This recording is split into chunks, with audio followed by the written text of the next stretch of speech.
Honda CBR 1100 XX har tilnavnet Super Blackbird, hentet fra det amerikanske kampfly SR-71, der kan flyve 3 gange lydens hastighed.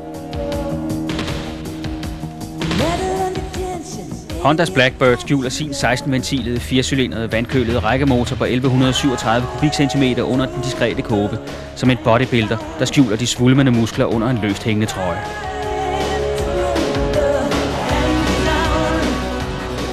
Marksydelsen på 164 hestekræfter gjorde ved introduktionen tidligere på året sportstouringmaskinen Honda Blackbird til verdens stærkeste serieproducerede motorcykel. Den kraftige motor og den meget lave vindmodstand skulle kunne gøre den til den motorcykel, der kan nå de 300 km i timen. Køreklars reporter Chris Hummelshøj har sat sig for at undersøge, om det kan passe.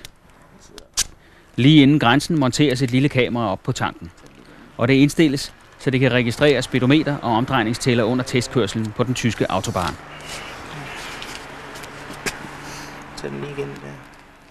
Så er vi kommet ned til Tyskland, hvor der er frie hastighedsgrænser. Og hernede kan man køre lige så tosset stærkt man vil.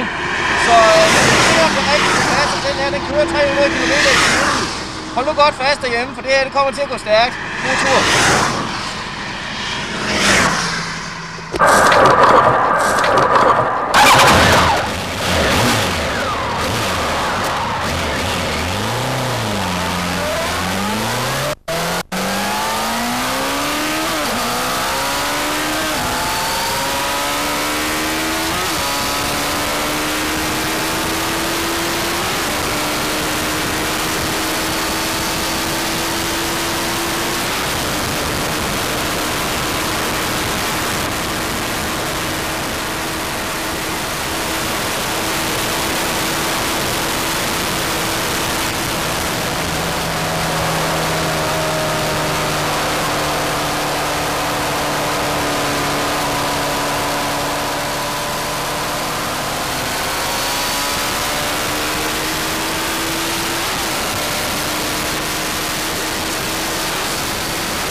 Ja, det kunne den altså godt.